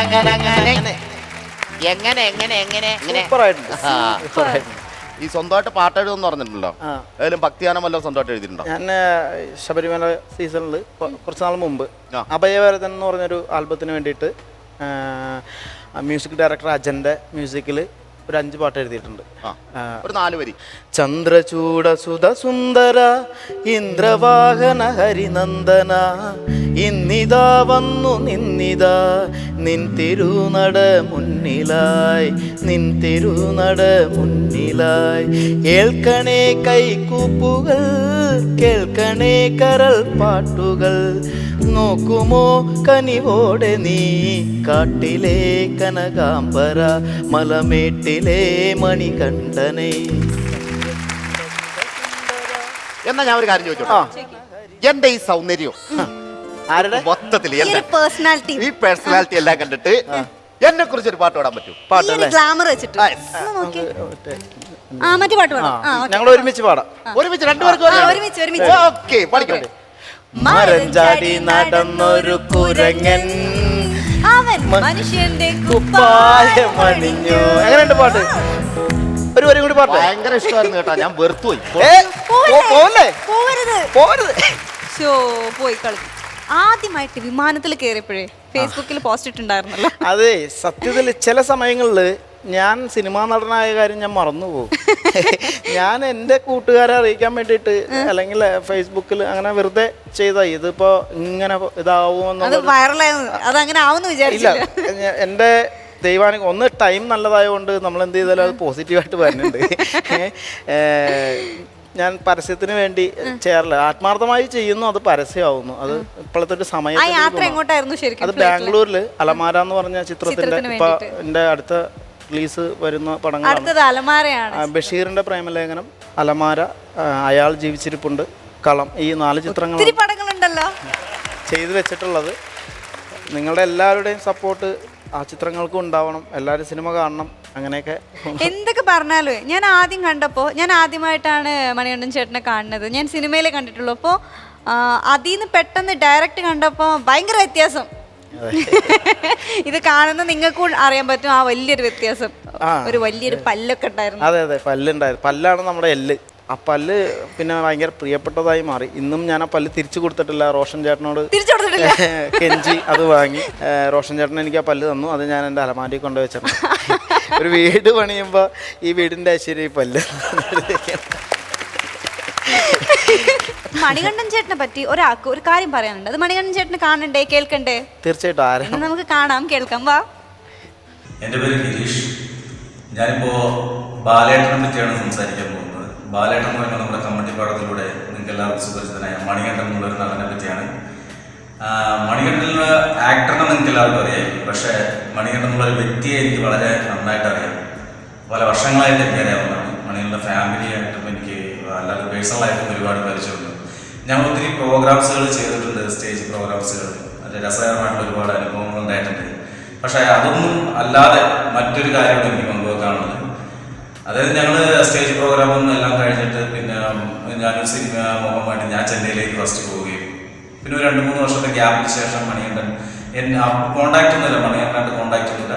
അദ്ദേഹം വേറെ ആരോ കെയർ ഓഫിൽ അവിടെ വരികയും യാദൃശ്യമായിട്ട് അവിടെ കണ്ടുമുട്ടുകയാണ്. അപ്പം ഞാനൊരു 2 സിനിമയിൽ ചെറിയ വേഷങ്ങളൊക്കെ ചെയ്തു അങ്ങനെ നിൽക്കുകയാണ്. അപ്പം പെട്ടെന്നാണ് വടപ്പഴനി ബസ് സ്റ്റാൻഡ് സിഗ്നലിൽ ഒരു വ്യക്തി സൈക്കിളിന്റെ പുറകിൽ ചായക്കാൻ വെച്ചിട്ട് നിൽക്കുകയാണ്, സിഗ്നലിൽ നിൽക്കുകയാണ്. അപ്പൊ ഞാൻ പെട്ടെന്ന് നോക്കിയപ്പോഴത്തേക്ക് ഈ വ്യക്തി എവിടെ കണ്ട് പരിചയമുണ്ടല്ലോ എന്ന് ഞാൻ ചെന്ന് സൂക്ഷിച്ചു നോക്കിയപ്പോൾ മണിയൊക്കെ മുടിയൊക്കെ വളർത്തി താടിയൊക്കെ വളർത്തി വേറെ ഒരു ക്യാരക്ടറിന് വേണ്ടിയിട്ട് കൂടി ചെയ്തതാണ് ആ സിനിമ. പിന്നീട് പോയി സംസാരിക്കാൻ കെട്ടിപ്പിടിക്കാൻ ഞങ്ങൾ ഒരുപാട് വീണ്ടും ഞങ്ങൾ അവിടെ നിന്ന് ബന്ധം പുതുക്കുകയും അതിനുശേഷം അന്നത്തെ ദിവസം വൈകുന്നേരം പറഞ്ഞു മണികണ്ഠൻ പറഞ്ഞു, ചേട്ടാ ഞാൻ താമസിക്കുന്ന റൂം കൂടെ അടുത്താണ്, ചേട്ടാ ഫ്രീ ആണെങ്കിൽ വരണം എന്ന് പറഞ്ഞ് ഞാൻ വൈകുന്നേരം പോവുകയും ആ റൂമിൽ പോയി കണ്ടു. ആ റൂമിൽ ചെന്നതിന് ശേഷമാണ് എനിക്ക് മനസ്സിലായത്. കാരണം എന്ന് വെച്ച് കഴിഞ്ഞാൽ ഞാൻ ചെന്നൈയിൽ ഞാൻ ഒറ്റയ്ക്ക് സിനിമ പോകുന്നുണ്ട്, പക്ഷെ ഞാനൊന്നും അത്രത്തോളം കഷ്ടപ്പെട്ടിട്ടില്ല എന്ന് എനിക്കിത് കണ്ടപ്പോഴാണ് എനിക്ക് മനസ്സിലായി. കാരണം അതങ്ങനെയാണ്. ആ റൂമിൽ ശരിക്കും പറഞ്ഞു കഴിഞ്ഞാൽ ഒരു പായും ഒരു മണ്ണെണ്ണ സ്റ്റൗവും മാത്രമേ ഉള്ളൂ. ഇത് ഞാൻ എനിക്ക് ആരുടെ മുമ്പിലും തുറന്ന് പറയാം. കാരണം വെച്ചാൽ മണികണ്ഠൻ്റെ കൂടെ ഞങ്ങൾ ഒരുമിച്ച് ഭക്ഷണം കഴിക്കുകയും അതേപോലെ തന്നെ അതിൻ്റെ ടെറസിൻ്റെ മേളിൽ ഞങ്ങൾ കിടന്നുറങ്ങുകയും ഞങ്ങൾ ആകാശത്ത് നോക്കിയിട്ട് മണികണ്ഠൻ ചുറ്റും പറയുന്നതിനോട്, ചേട്ടാ നമ്മളൊക്കെ രക്ഷപ്പെടുക ചേട്ടാ, എത്ര വർഷം നമ്മൾ കഷ്ടപ്പെടുന്നത്, വീട്ടിലും അങ്ങനെയാണ് ഇങ്ങനെയാണ് എന്നൊക്കെ പറഞ്ഞ് ഒരേ പരാതികൾ ഞങ്ങൾ പരസ്പരം പങ്കുവെക്കുകയും അങ്ങനെ 1-2 കുറച്ച് ദിവസങ്ങളോ ഞങ്ങൾ അങ്ങനെയായിരുന്നു. ഡെയിലി അവിടെ കിടന്നുറങ്ങുകയും ഞങ്ങളെല്ലാവരും കൂടി അങ്ങനെ ഒരുമിച്ച് പിന്നെ ഞങ്ങൾ എന്തെങ്കിലും ചെയ്യണം എന്നുള്ളൊരു തീരുമാനത്തിൽ നീങ്ങുകയും പിന്നീട് മണികണ്ഠൻ വീണ്ടും നാട്ടിലേക്ക് വരികയും അങ്ങനെ പറയണമെങ്കിൽ ഒരുപാട് പറയാനുണ്ട്. പക്ഷെ എനിക്ക് പറയാനുള്ളതെന്ന് വെച്ച് കഴിഞ്ഞാൽ മണികണ്ഠൻ്റെ ചെന്നൈയിലുള്ള ജീവിതം തന്നെയാണ്.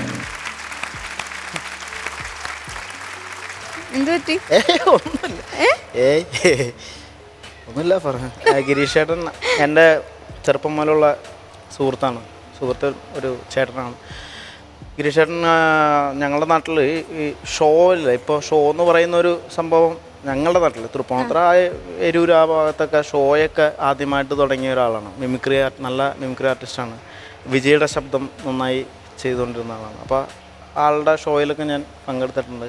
ഇതൊക്കെ കഴിഞ്ഞ് ചെന്നൈ ചെന്നപ്പോൾ എൻ്റെ ആ വേറൊരു ജീവിതം ഉണ്ടല്ലോ, ആ ജീവിതത്തിൽ കൂടെ ഉണ്ടായിരുന്ന ആളാണ്.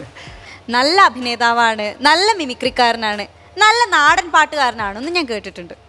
നല്ല നാടൻ പാട്ടുകാരനല്ല, എന്നാലും പാടും അത്യാവശ്യം, എല്ലാവരും പാടുന്ന പോലെ. അന്ന് അത്യാവശ്യം പാടുന്ന ഈ പാട്ടുകാരൻ ഞങ്ങൾക്ക് വേണ്ടി ഒരു നാടൻ പാട്ട് പാടിത്തരുമോ? പാടാം.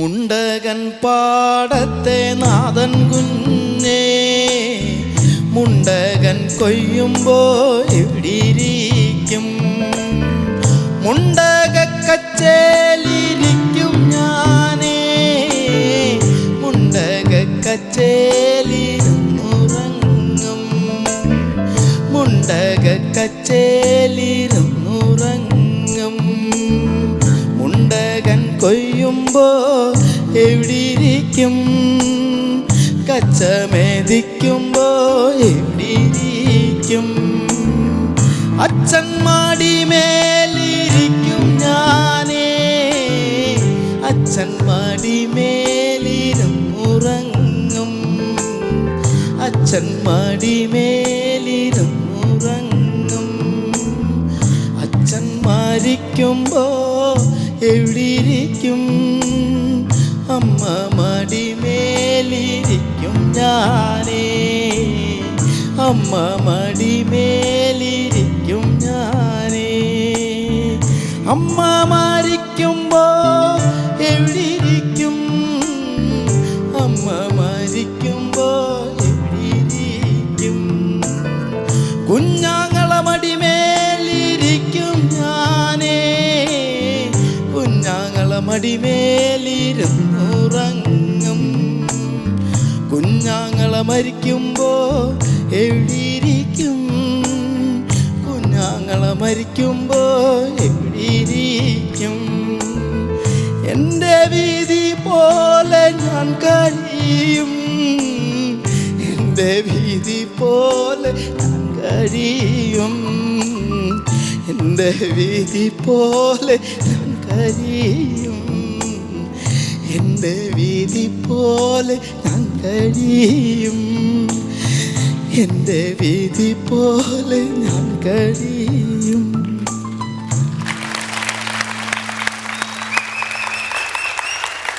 ഞാനും കരഞ്ഞു കേട്ടോ. ഇത് കണ്ട് എല്ലാരും കരഞ്ഞിട്ടുണ്ടോ? ചേട്ടൻ കരഞ്ഞോ? നമ്മള് പിന്നെ കരയാൻ തയ്യാറായിട്ട് നിൽക്കുക. കരയാൻ തയ്യാറായി നിൽക്കുന്ന ആൾ ഇത് കണ്ടോണ്ടിരിക്കണ എല്ലാരും ഇത് ഈ പാട്ട് കേൾപ്പിച്ച് കരയിച്ചു. കരയിക്കാൻ എല്ലാവർക്കും പറ്റും. ജീവിതത്തിൽ ഏറ്റവും കൂടുതൽ കരയാത്ത മനുഷ്യരാരുള്ള എല്ലാവർക്കും ഒരു സീക്വൻസ് ഉണ്ടാവും നമ്മളെ പൊട്ടിക്കരയിക്കുന്ന. അതിങ്ങനെ നമ്മളെ ഓർപ്പിച്ചുകൊണ്ടേയിരിക്കും. ഏറ്റവും കൂടുതൽ അങ്ങനെ കരയിപ്പിച്ചിട്ടുള്ള ഏതെങ്കിലും ഡയലോഗ് ഓർമ്മയുണ്ടോ? അതായത് ഞാൻ മോണോ ആക്ട് ചെയ്യായിരുന്നു അത്രയൊക്കെ പ്രായമുള്ളപ്പോൾ. കുഞ്ഞായിരിക്കും. അപ്പോൾ അത് എടുത്ത വിഷയം മദ്യപാനത്തിനെതിരെ പ്രസംഗിക്കാം എന്ന് ഏറ്റ ആൾ വരാത്തത് കൊണ്ട് മദ്യപാനം മൂലം കുടുംബം നഷ്ടപ്പെട്ട ഒരു കുഞ്ഞ് വന്ന് പറയുന്നൊരു സാധനം ഉണ്ടായിരുന്നു. അപ്പോൾ അതിൻ്റെ ക്ലൈമാക്സ് അവൻ്റെ അച്ഛൻ കുടിച്ച് അമ്മയെ കൊന്നു, അച്ഛനും കുടിച്ച് മരിച്ചു, അവൻ അനാഥനായി. അപ്പോൾ അവൻ ലാസ്റ്റ് പറയുന്നത് ആ മരിച്ച സീക്വൻസ് പറയുന്നുണ്ട്. എൻ്റെ അച്ഛൻ വന്നിട്ട് അമ്മയോട് കാശ് ചോദിച്ച് ബഹളമുണ്ടാക്കിയിട്ട് എൻ്റെ അമ്മയുടെ അടിവയർ നോക്കി ചവിട്ടിയെ. കുറച്ച് നേരം കഴിഞ്ഞപ്പോൾ എൻ്റെ അമ്മ പഠിച്ച് വീണ് അച്ഛൻ അങ്ങോട്ട് ഇറങ്ങിപ്പോയി. അപ്പം ഞാൻ അമ്മ എണീക്കമ്മ എന്ന് വിളിച്ച് അമ്മ അനങ്ങുന്നില്ല. മൂക്കിൽ വെച്ച് ശ്വാസം ഞാൻ ഓടിച്ചെന്ന് രാമൻ ചേട്ടാ എൻ്റെ അമ്മ വീട് കിടക്കണ അമ്മയുടെ മൂക്കിൽ നിന്ന് ചോര വന്നു എന്ന് പറഞ്ഞപ്പോൾ രാമൻ ചേട്ടൻ വന്ന് നോക്കി. കുറച്ച് നേരം കഴിഞ്ഞപ്പോൾ കുറെ ആൾക്കാരൊക്കെ വന്നിട്ട് എൻ്റെ അമ്മയുടെ കാലിലുണ്ട് കൂട്ടുകെട്ടി അമ്മയുടെ മൂക്കിൽ പഞ്ഞിയൊക്കെ വെച്ചിട്ട് എന്നെ കൊണ്ട് ഒരു കർമ്മൊക്കെ ചെയ്യിച്ചിട്ട് കുറെ ദൂരം കൊണ്ട് ഒരു വിറകിൻ്റെ പുറത്ത് എൻ്റെ അമ്മയെ വെച്ചിട്ട് അമ്മയെ മൊത്തം വെച്ചിട്ട് എന്നോട് അമ്മയെ കത്തിക്കാൻ പറഞ്ഞ് എനിക്കും എൻ്റെ അമ്മയും ഇല്ലാണ്ടായി അച്ഛനും ഇല്ലാണ്ടായി. നിങ്ങളാരും കുടിക്കരുത്, നിങ്ങൾ അച്ഛനും അമ്മ സ്നേഹിക്കണേ, അച്ഛന്മാരാരും കുടിക്കരുത്.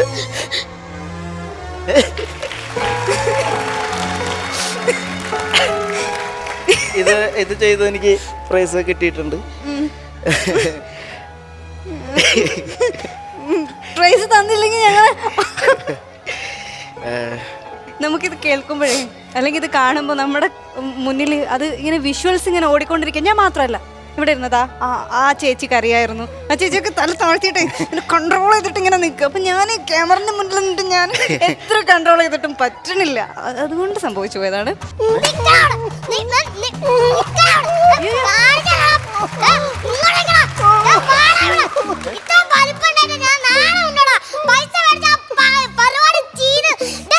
അയ്യോ സൂരജ്, എന്തൊക്കെയാടാ നീ കാണിക്കണേ? അയ്യോ അയ്യോ എന്താ പ്രശ്നം? എന്താ സൂരജ് പ്രശ്നം?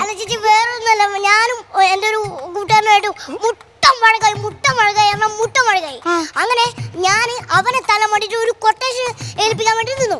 അങ്ങനെ ഒരു ചേട്ടൻ പറഞ്ഞു കമ്മട്ടിപ്പാടത്തെ ബാലനെ ഏൽപ്പിച്ചാൽ മതി. ഈ കമ്മട്ടിപ്പാടത്തെ ഈ ബാലിന് ഞാൻ എത്ര രൂപയെ കൊടുത്തതോ? 5000 രൂപയെ കൊടുത്ത. 5000 രൂപ. അയ്യോ, നിങ്ങൾ കാശ് മേടിച്ചു 5000? പറ, വാ തുറന്ന് പറ ചേട്ടാ. നിന്റെ പഴം കുത്തിത്തിരിക്കാൻ ചേട്ടാണോ? പറയണ അങ്ങോട്ട്. ഒന്ന് പറ ചേട്ടാ. ഞാൻ 5000 രൂപ മേടിച്ച്, പക്ഷെ 5000 രൂപ മേടിച്ചിട്ട് എന്നാ കാര്യം എന്ന് അറിയാം? 15000 രൂപയുടെ തല്ല ഞാൻ ഈ കൊച്ചന്റെ കയ്യിൽ നിന്ന് മേടിച്ച് കേട്ടത് അറിയാമോ? എന്റെ പൊന്ന് സൂരജ്, നിന്റെ അടുത്ത് ആരാ പറഞ്ഞു ഈ ചേട്ടനാണ് കമ്മട്ടിപ്പാടത്തിലെ ബാലൻ? ഇതാണ് ബാലൻ, യഥാർത്ഥ ബാലൻ കമ്മട്ടിപ്പാടത്തില്.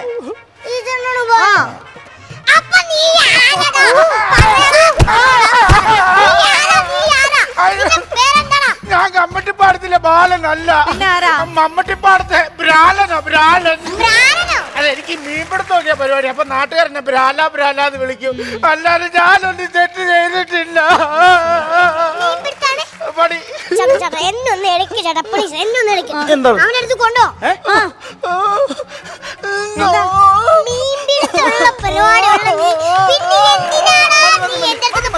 അത് ഞാൻ ചോദിക്കാം. എടാ, നീ ഇവന്റെ ഇന്ന് കാശ് വാങ്ങിച്ചാ? 5000 രൂപ മേടിച്ചായിരുന്നു. എടാ, നീ ഇവന്റെ 5000 രൂപ വാങ്ങിച്ചിട്ട് പണി തീർത്തോടാ. എടാ ചമ്പ നീ പണി തീർത്താന്ന്. ഞാൻ 5000 രൂപ മേടിച്ചിട്ട് ഞാൻ പണി തീർത്തായിരുന്നു. എന്റെ കക്കൂസിന്റെ മുകളിൽ ഷീറ്റ് അങ്ങോട്ട് ഇട്ടു.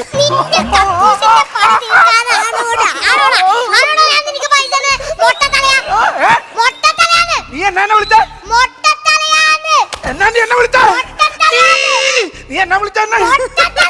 ഇനി എന്നെ മൊട്ടത്തലയാന്ന് വിളിക്കാൻ ഞാൻ കാലാവാരം നിലത്തടിക്കും. ഞാൻ എന്നെ മൊട്ടത്തലയാന്ന് വിളിക്കരുത്. എന്റെ മൊട്ടത്തലയാന്ന് വിളിക്കരുത്. എന്നെ മൊട്ടത്തലയാന്ന് വിളിച്ച 1975 സ്വഭാവം ഞാൻ എടുക്കും മോനെ. കൈ രണ്ടും ഞാൻ ചുരുട്ടി ഇങ്ങനെ അങ്ങോട്ട് പിടിക്കും. ഞാൻ അന്ന് ഞാൻ ഗുണ്ടയാണോ അല്ലല്ലോ, കൊച്ചു കുഞ്ഞല്ലേ, എനിക്ക് കരച്ചിൽ വന്നാൽ ഞാൻ ഇങ്ങനെ ഇവരോട് പറഞ്ഞ പേടിപ്പിക്കരുതെന്ന്. എടാ സൂരജ്, നിന്റെ അടുത്ത് ആരാ പറഞ്ഞു ഇയാള് ഗുണ്ടയാണെന്ന്? എന്റെ പൊന്നു ചേച്ചി, ഇതാ കണ്ടോ, വെട്ടുണ്ടല്ലേ, വെട്ട്.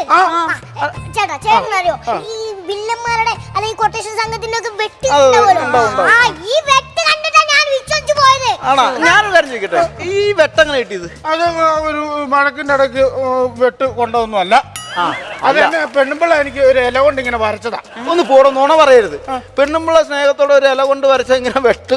കൈതച്ചക്കാട് ഇല കൊണ്ട് ഇങ്ങനെ വരച്ചു കഴിഞ്ഞാൽ വര വരത്തില്ല. ഇവിടെ മാത്രമല്ല, അവിടെ ഇവിടെ ഒക്കെ ഉണ്ട്. എനിക്കൊരു കാര്യം പറയാം.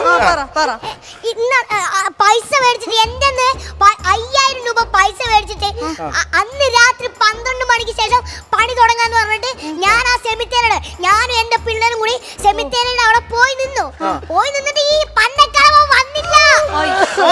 പോഞ്ഞത് രാത്രി 12 മണി കഴിഞ്ഞാൽ വെളിയിലിറങ്ങിയ കോക്കാച്ചി വരുമെന്ന് അമ്മ പറഞ്ഞു. എനിക്ക് പേടിയായത് കേട്ടോ.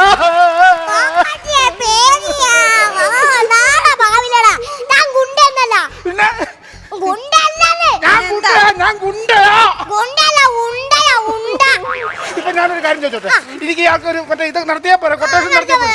അങ്ങോട്ട് മാറി നിൽക്കും, ഞാൻ പറയാം. അങ്ങോട്ട് മാറി നിൽക്കും, ബാക്കിയുള്ളവരെ പേടിപ്പിക്കും. വേണ്ട വേണ്ട, ഒന്നും ചെയ്യണ്ട. എനിക്കൊരു ഉപകാരം ചെയ്യണം. ഞാൻ ഈ കൊട്ടേഷൻ ബാലൻ ചേട്ടന് തരുവാ. അപ്പൊ ബാലൻ ചേട്ടൻ ഈ കൊട്ടേഷൻ ഒന്ന് ഏറ്റെടുക്കണം.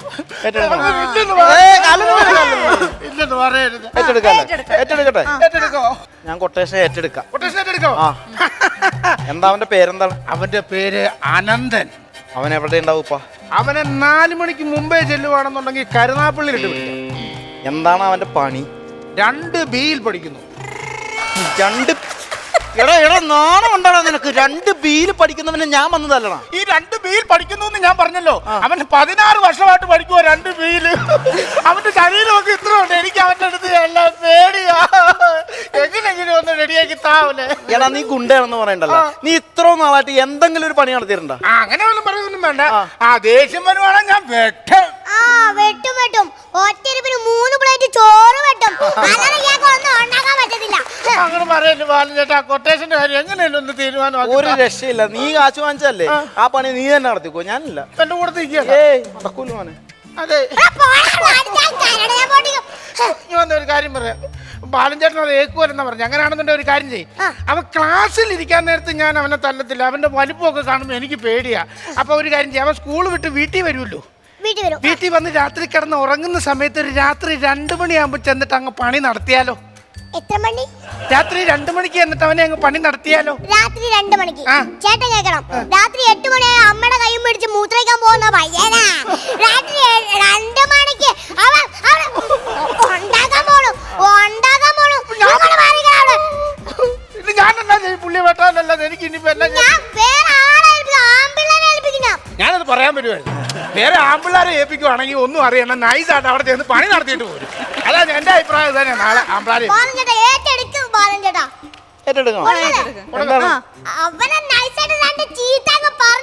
അത് ഇവനെ പേടിപ്പിച്ചു വിടണം. എന്നെയോ? പാടാ പന്നി, ഒറ്റക്കൊറ്റക്ക് ഇരിക്കടാ. നീയാണോടാ സൂര്യനെ ചീത്ത പറഞ്ഞത്? എടാ, ഞാൻ തല്ലണതിന് മുമ്പ് നീ എന്തിനാണ് കരയണത്? എനിക്ക് വീട്ടിൽ ചെല്ലുമ്പോ അമ്മയുടെ കയ്യിൽ അടി കിട്ടും. എന്തിന്? നിക്കറ പുള്ളി അമ്മ വഴക്ക് പറയുവാ.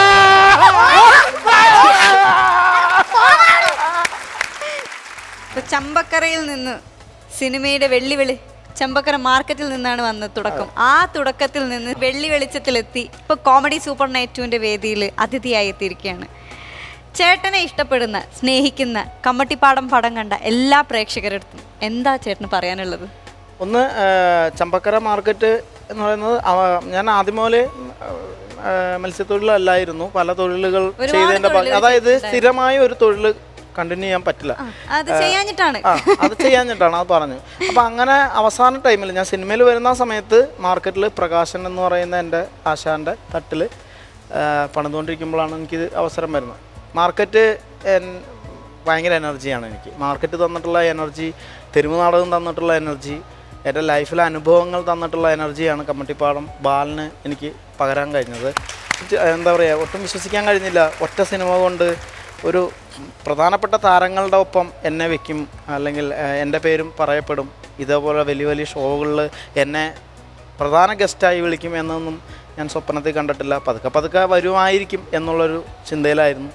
എന്നെ ഇത്രയും സ്നേഹിക്കുന്ന, എനിക്ക് വേണ്ടി പ്രാർത്ഥിക്കുന്ന, ഞാൻ കരയുമ്പോൾ എൻ്റെ കൂടെ കരയാനും ഞാൻ ചിരിക്കുമ്പോൾ എൻ്റെ കൂടെ ചിരിക്കാനും ഒക്കെ ഉള്ള നിങ്ങൾക്ക് വേണ്ടി ഇതേപോലെ തന്നെ ജീവിക്കും ഞാൻ. കാലം പലതും കൊണ്ടുവരും നമ്മളടുത്ത്. നമ്മുടെ ലെവലുകൾ കയറും ഇറങ്ങും. എങ്ങനെ പോയാലും ഈ മനുഷ്യത്വം, ഈ സത്യസന്ധത പോവാതെ സൂക്ഷിക്കുക എന്നുള്ളതാണ് എൻ്റെ ഉത്തരവാദിത്വം. അതുള്ളിടത്തോളം കാലം നിങ്ങൾ എൻ്റെ കൂടെ ഉണ്ടാവുമെന്ന് എനിക്ക് ഉറപ്പുണ്ട്. എല്ലാവരും എൻ്റെ വരും സിനിമകൾ കാണണം. തെറ്റുകളുണ്ടാവും, ഉറപ്പാണ്, മനുഷ്യനല്ലേ. എല്ലാ സിനിമയും ഒരേപോലെ ആവില്ല. ചേട്ടൻ പറഞ്ഞോ? എല്ലാ സിനിമയും ഒരേപോലെ ആവില്ല. അപ്പോൾ എന്തെങ്കിലും തെറ്റുകളുണ്ടെങ്കിൽ നിങ്ങളത് നിങ്ങളുടെ അനിയൻ അല്ലെങ്കിൽ നിങ്ങളുടെ അയൽവാസി എന്നുള്ള രീതിയിൽ അത് ഒന്ന് ക്ഷമിച്ച് എന്നെ വിളിച്ച് പറയാം. എല്ലാവർക്കും എൻ്റെ നമ്പർ അറിയാം, ഞാൻ ഫേസ്ബുക്കിൽ ഇട്ടുന്ന നമ്പറാണ്. അപ്പോൾ നേരിട്ട് എന്നെ വിളിച്ച് പറയാം, അത് മോശമായിപ്പോയി, അത് ശ്രദ്ധിക്കണം, അങ്ങനെ പോകരുത്, ഇങ്ങനെ പോകരുതെന്ന് പറയാൻ എനിക്ക് നിങ്ങളെ ഉള്ളൂ. നിങ്ങളെന്നെ കൈവിടരുത്. ഒരു വെള്ളിയാഴ്ചയാണ് ചേട്ടാ എല്ലാം തീരുമാനിക്കുന്നത്. 20-ാം തീയതിയാണ് തീരുമാനിച്ചത് മണികണ്ഠൻ എന്ന താരം മലയാള സിനിമയിൽ ഉണ്ടാകണം എന്ന്. അപ്പോൾ കോമഡി സൂപ്പർ നൈറ്റ് 2ന്റെ വേദിയിൽ വന്നതിന് ഞങ്ങൾക്ക് ഒരുപാട് സന്തോഷമുണ്ട്. അതിനുവേണ്ടി ഞങ്ങൾ നൽകുന്ന സമ്മാനമാണിത്. പറക്കാട് ജുവൽസ് നൽകുന്ന തങ്കത്തിൽ പൊതിഞ്ഞ ആനക്കുട്ടൻ. ഇനി പോവരുത്. അതായത് നമ്മളെല്ലാവരും ഈ എപ്പിസോഡ് കണ്ടിട്ട് ഒരുപാട് സന്തോഷിച്ചിട്ടുണ്ടാവും. ഇതുപോലെയുള്ള ആർട്ടിസ്റ്റുകളാണ് ജന്മം കൊള്ളേണ്ടത്, ഇതുപോലെയുള്ള ആർട്ടിസ്റ്റുകളാണ് മലയാള സിനിമയ്ക്ക് വേണ്ടതെന്ന് നിങ്ങൾക്ക് എല്ലാവർക്കും തോന്നിയിട്ടുണ്ടാവും. ഈ സിനിമ കണ്ട എല്ലാവർക്കും തോന്നിയിട്ടുണ്ടാവും. പുതിയ അതിഥികളും അവരുടെ വിശേഷങ്ങളുമായി നമുക്ക് അടുത്ത എപ്പിസോഡിൽ വീണ്ടും കാണാം. ഇത് comedy super night 2 powered by confident group.